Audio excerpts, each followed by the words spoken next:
নমস্কার, আপনাদের সকলকে স্বাগত জানাই চ্যানেল রূপম মুখার্জি বেঙ্গলিতে।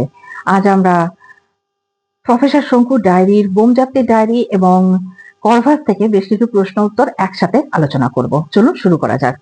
প্রফেসর শঙ্কু নিরুদ্দেশ বছর 15। বছরখানেক আগে একটা উল্কাখণ্ড এসে পড়েছিল সুন্দরবনে। যতদূর মনে পড়ে প্রথমবার দেখেছিলাম কালির রং ছিল সবুজ। আমি ক্যালেন্ডারটা টাঙিয়ে রেখেছিলাম আয়নার উপর। কড়িকার থেকে বাইকর্নিক অ্যাসিডের শিশিটার ওপর পড়ে সেটাকে উল্টে ফেলে দিয়েছিল টিকটিকি। আমার রকেটে জিনিস নির্ভয়ে নেওয়া চলতে পারে 20 মন। অবিনাশবাবু জানতে চাইলেন আমি কোথায় যাচ্ছি। কোথায় যাচ্ছি? মঙ্গলপুর। জুডো স্থানের উল্লেখ পাওয়া গিয়েছিল মহাভারত থেকে। আমি নিজে কাল 4টে ভাগের 1 ভাগ বড়ি ডাইলিউট করেছি ডালিমের রসে। বোমযাত্রীর ডায়েরি গল্পে নিউটন একটি ঘোড়ার নাম, কিন্তু আমার মনে হচ্ছে নিউটন ওনার বিড়ালের নাম ছিল না। এনিওয়ে, ঘোড়ার নাম হতে পারে। আচ্ছা, তো চলুন তারপরে প্রশ্নে যাওয়া যাক। অনেক এক্সপেরিমেন্ট করার পর একটা কম্পাউন্ড তৈরি করার জন্য ব্যাঙের ছাতা সাপের খোলসের সঙ্গে মিশিয়েছি কচ্ছপের ডিমের খোলায়। রোজই 1 ঘন্টা দেখা যায় অন্তত 8-10টা উল্কা। যাত্রী এবং মালপত্র নিয়ে ওজন হলো 15 মন 36-এর।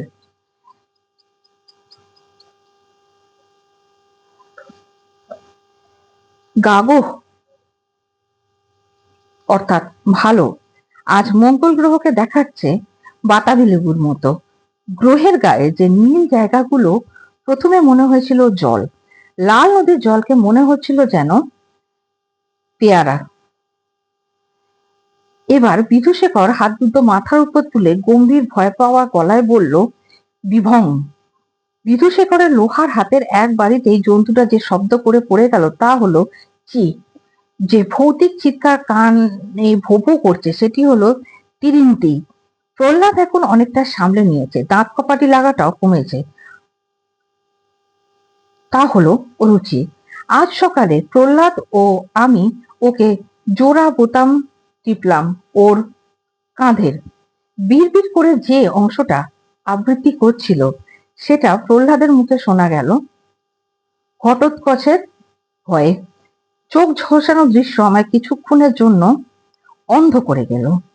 4 উৎসবে আতশবাজির খেলা, সে যেন সৌরজগতের কোনো বাদশাহ। প্রহ্লাদ ক্রমাগত জপছিল ইষ্টনাম। শেষ পর্যন্ত হয়তো আমাদের অভিযান ব্যর্থ হতে পারে। ওরা অন্যান্য গ্রহ থেকে তাফায় যেসব লোক আনিয়ে বসবাস করাচ্ছে তারা হলো কম বুদ্ধি, আর সবই যেমন ছিল তেমনই, শুধু যা নেই তা হলো ল্যাবরেটরি।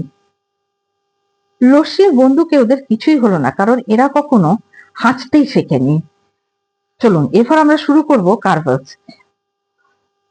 পরের দিন কাগজে বেরোলো সত্যই নাকি একটা মৃদু কম্পন ধরা পড়েছে সিসমোগ্রাফে। সম্প্রতি কিন্তু একটি আমাদের এখানে ভূমিকম্প হয়েছে।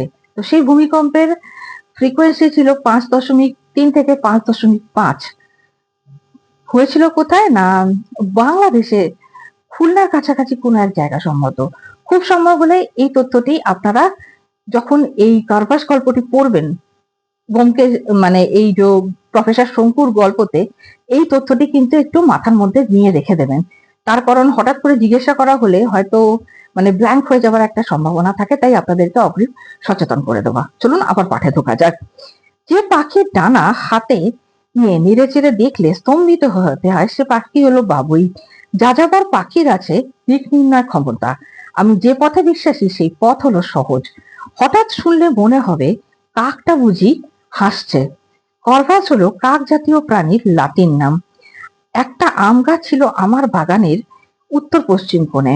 কার বাগানের? প্রফেসর শঙ্কুর বাগানের কোন কোণে আম গাছ ছিল? উত্তর পশ্চিম কোণে। গ্রেনফেল আমার চিঠির উত্তর দিয়েছে। কর্ভাসের বুদ্ধির পরিচয় পেয়েছি তার ডাকার ব্যাপারে। কর্ভাসকে এখন বৈজ্ঞানিক মহলে উপস্থাপন করা হবে সদর্পে। দেরাজ খুলে দেখি তার মধ্যে রয়ে গেছে আমার পাসপোর্ট।